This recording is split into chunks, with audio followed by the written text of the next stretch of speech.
Welcome to the art project. We're going to do the ribbon project.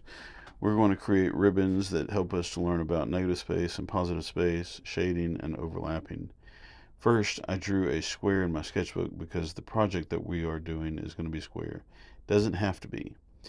Second, I drew ribbony looking lines all overlapping one another, one under the other continuously until I had 12 ribbons. It's actually a really good idea to number them as you go, but I forgot and I just numbered them just now.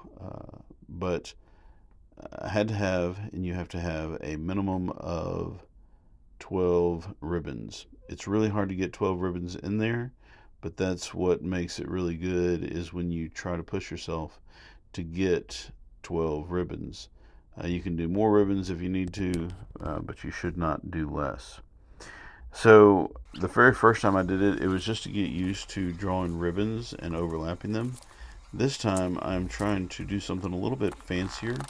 I wanted to use a star in my design, and so I, did a little rough sketch of a star, and then I started to do ribbon around it, and then I did ribbon all around that star.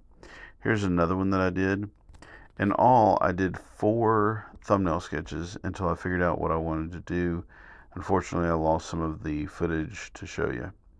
Then I took a piece of 12 by 12 drawing paper, and I put a 1 1/4 inch border all the way around it. To find the middle of it, I drew lines from corner to corner, and where they cross is the middle.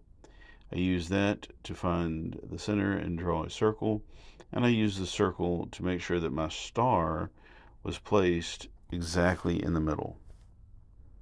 Once I got the star drawn, I then erased the circle all the way around because I didn't want the circle in my picture, just the star.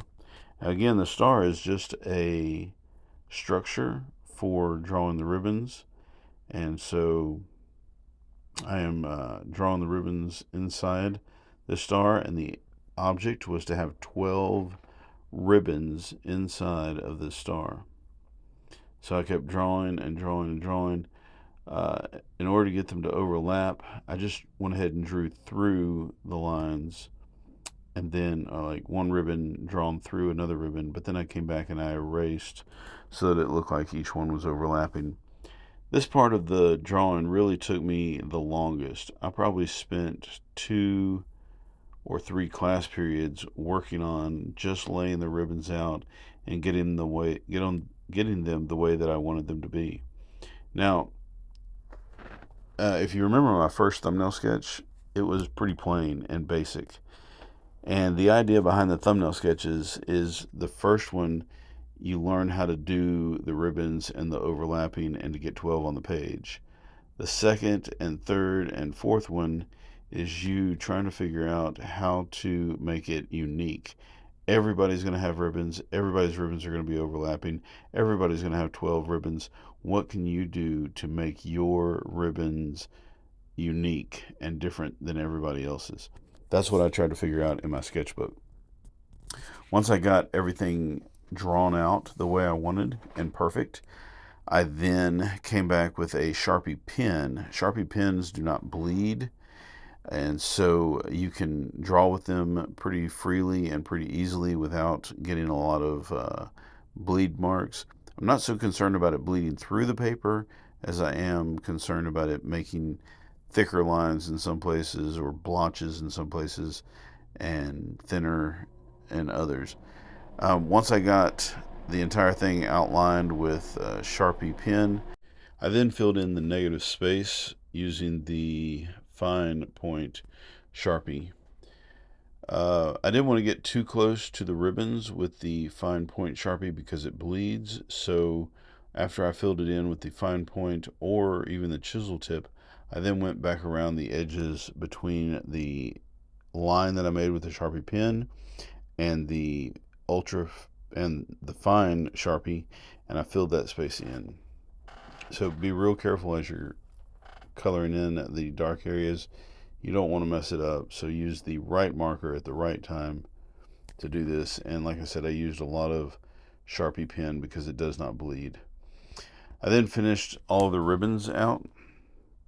I could have done this at the very beginning, just traced all of the lines that made the ribbons, but I did not. I just traced the negative space, but you do whichever way you want to.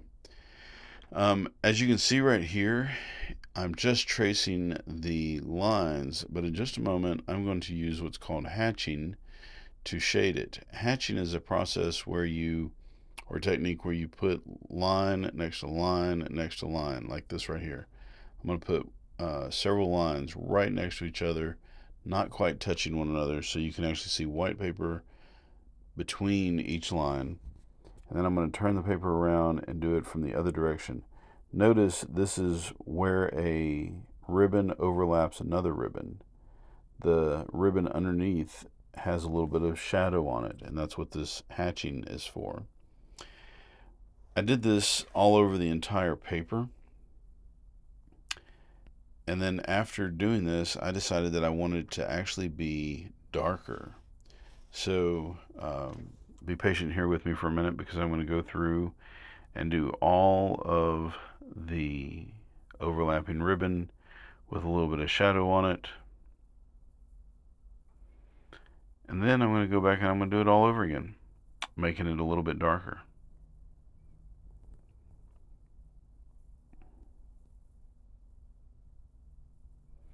It takes a little bit of practice to get the Sharpie pen shading just right. It's a learned skill.